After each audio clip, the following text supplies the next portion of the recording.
Olá, como estão? Espero que esteja todo mundo bem, dentro do possível. E a gente vai ter, então, agora a nossa terceira aula.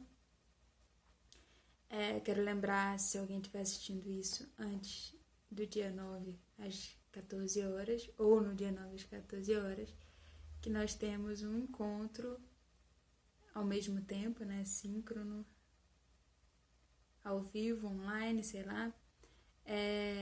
Hoje, dia 9, se for dia 9 aí, às 14 horas. Tá bem? Pelo Google Meet, o link vocês encontram lá no SIGA.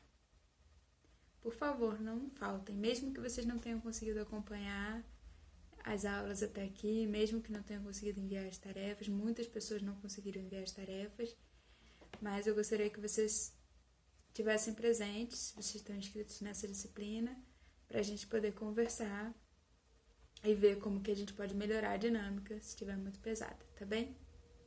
Queria ouvi-las e ouvi-los, por favor. Então, eu aguardo todo mundo dia 9, às 14 horas, pelo Google Meet. Combinado?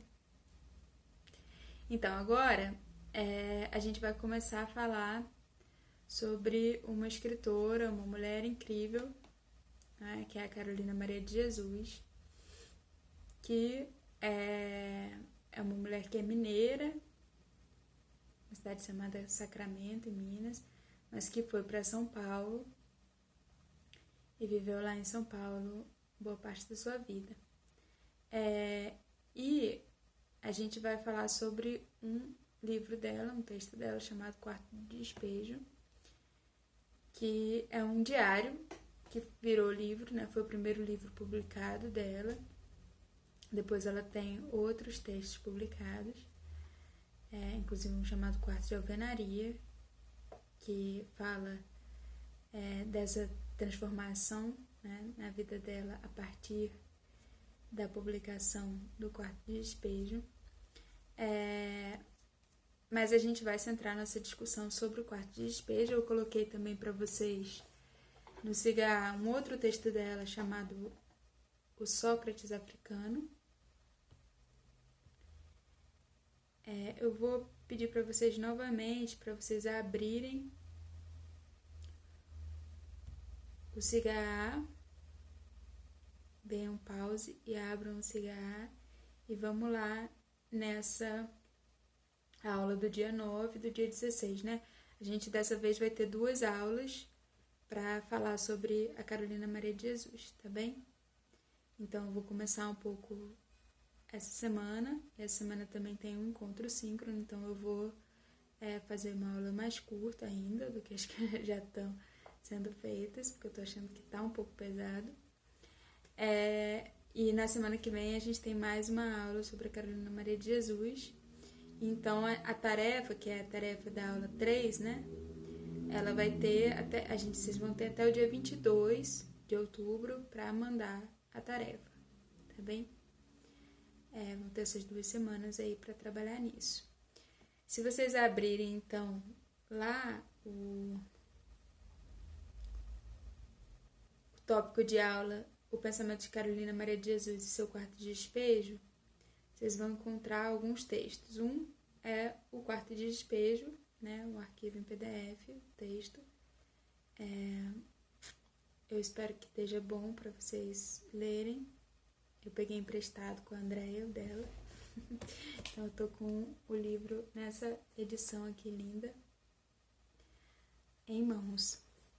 Mas eu espero que o PDF esteja dando para vocês lerem pelo menos algumas partes, né?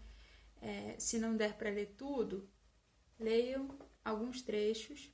Eu vou falar sobre alguns trechos agora, mas também vocês conseguem encontrar trechos selecionados naquele arquivo do Vozes Insurgentes, que eu falei na primeira aula sobre ele, que está também disponível para vocês no SIGA, tá? Vozes Insurgentes.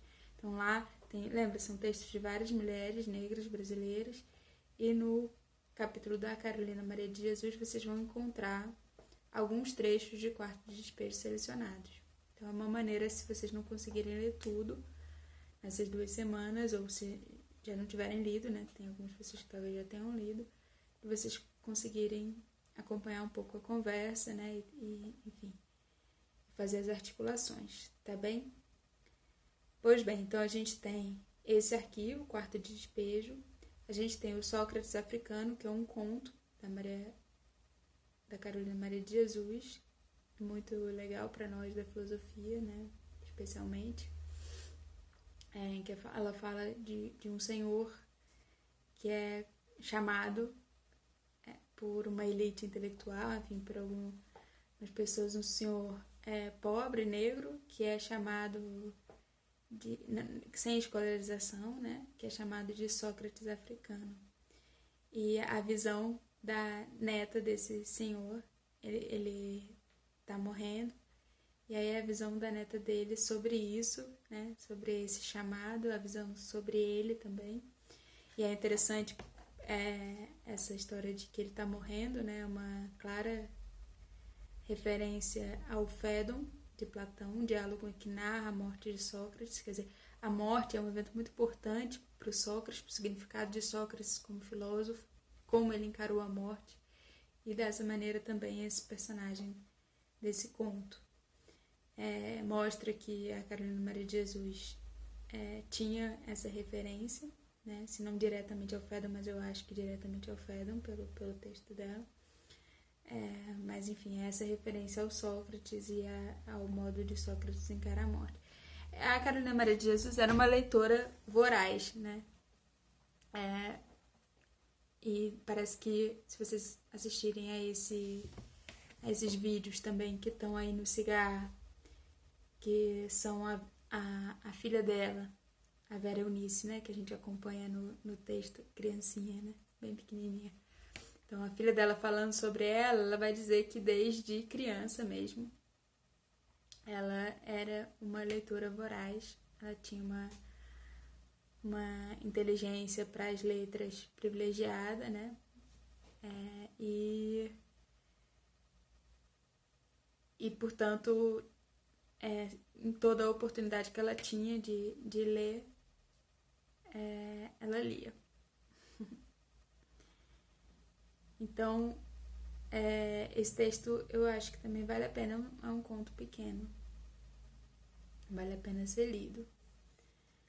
Depois, a gente tem um artigo sobre o pensamento da Carolina Maria de Jesus, que é esse artigo, A Importância da Leitura e da Escrita, para Carolina Maria de Jesus, uma análise do seu Quarto de Despejo, que é da Elisângela Aparecida Lopes. Então, é também um texto pequeno, de 7 páginas, né? Menos de 7 páginas, na verdade, 6 páginas, propriamente de texto.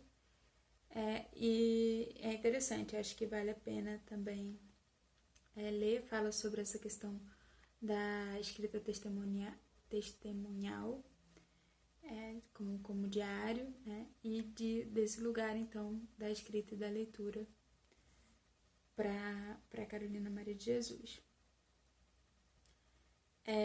A gente tem 2 vídeos, como eu falei, que falam um pouquinho da vida.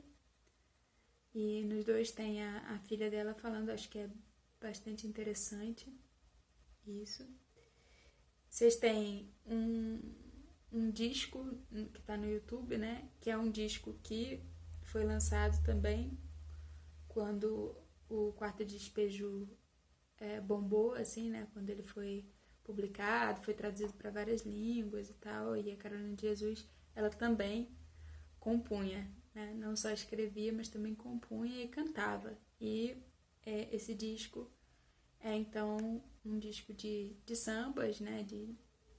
Dela, escritos por ela e cantados por ela, que foi lançado também nessa época. Eu achei muito, muito bacana, acho que vale a pena também vocês conhecerem. A gente tem mais 2 textos. Um que foi a Ana Moser que me fez conhecer na lista dela, das autoras mulheres que ela tinha em arquivo, que é fruto de uma tese de geografia, né? É uma pesquisa de geografia da Lourdes Carril, que se chama Quilombo, Favela e Periferia, a longa busca da cidadania.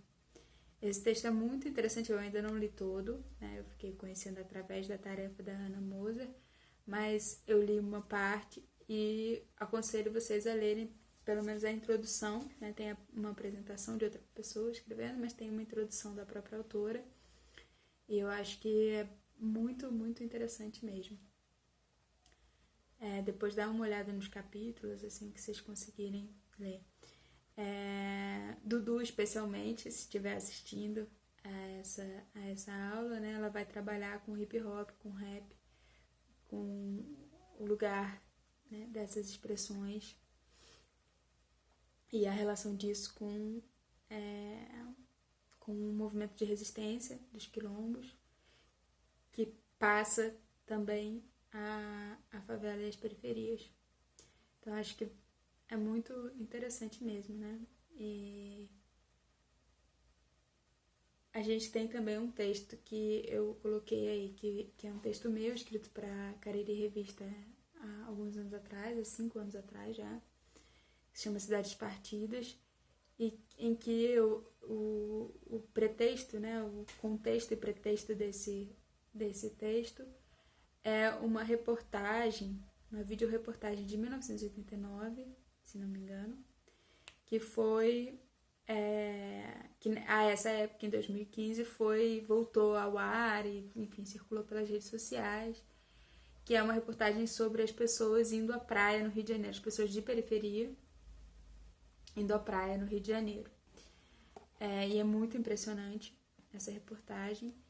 E nesse mesmo momento em que surgiu essa reportagem, foi um momento em que o prefeito estava mudando as rotas de ônibus e acabando com várias rotas de ônibus que levavam as pessoas das periferias para as praias, para a Zona Sul ou para a Barra, né, que é a Zona Oeste, mas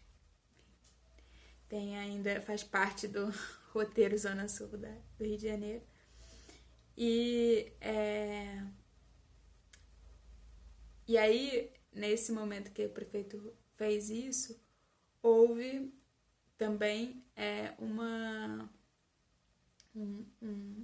opressão de moradores da Zona Sul a pessoas que estavam vindo para as praias em Copacabana, né, dizendo que havia um arrastão dessas pessoas que estavam vindo para a praia. E aí houve uma reação opressora por parte dos moradores, enfim. Então, o contexto é esse. Eu acho que esse texto, embora um pouco datado, né, mas essa discussão na cidade do Rio de Janeiro correspondem um pouco a um trecho que eu queria já ler para vocês aqui da Carolina Maria de Jesus, do dia 15 de maio, em que ela diz: eu classifico São Paulo assim: o palácio é a sala de visita, a prefeitura é a sala de jantar, e a cidade é o jardim, e a favela é o quintal, onde jogam os lixos. Então, a compreensão, né, dessa divisão da cidade e desse espaço de descarte, né, de despejo de lixo que a cidade representa, a cidade não, que a favela representa, né, que a favela aparece, então, também nesse episódio aí do Rio de Janeiro, sobretudo nessa videoreportagem, né?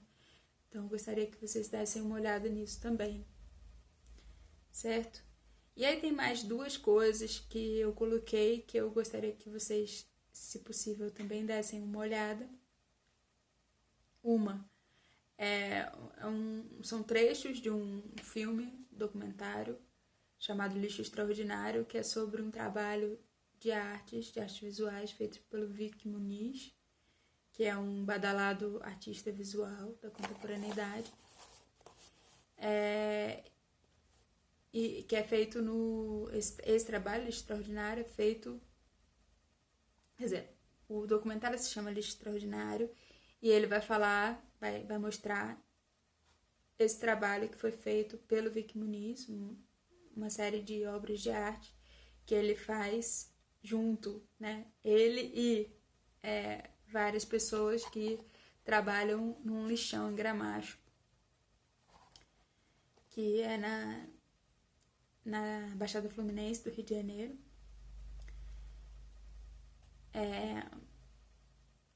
Que foi durante muito tempo o maior lixão do mundo, um dos maiores lixões do mundo, pelo menos.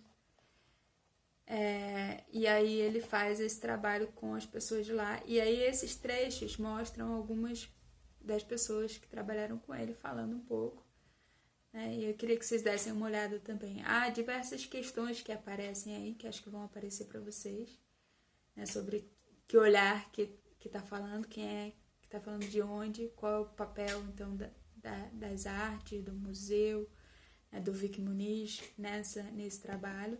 Mas eu acho que é bastante interessante. Tem muitos tensionamentos que aparecem aí, que eu gostaria que vocês vissem. E tem mais uma coisa que eu não estou me lembrando agora.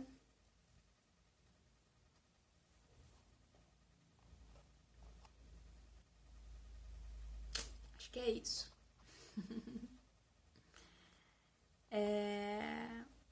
Então, estou apresentando então as referências que eu coloquei no CIGA para vocês trabalharem nessa unidade sobre a Carolina Maria de Jesus, que vai durar então 2 semanas, certo? Dentro das possibilidades de cada um, né? Cada um vai atrás de ler e assistir a essas referências. Ah, lembrei. Tem um site da UFMG que é Literafro, que é o portal da literatura afro-brasileira, né? E que tem algumas coisas sobre a Carolina Maria de Jesus, mas tem sobre outras pessoas importantes, né, da literatura afro-brasileira. É interessante, assim, tem muitas mulheres, né? Algumas que nós vamos trabalhar, outras que nós não vamos trabalhar, algumas bastante atuais também, como a Jaride e tudo, de diversos lugares do Brasil. Então eu acho que vale a pena vocês darem uma olhada também nesse site, tá bem? É isso, continuamos no próximo vídeo.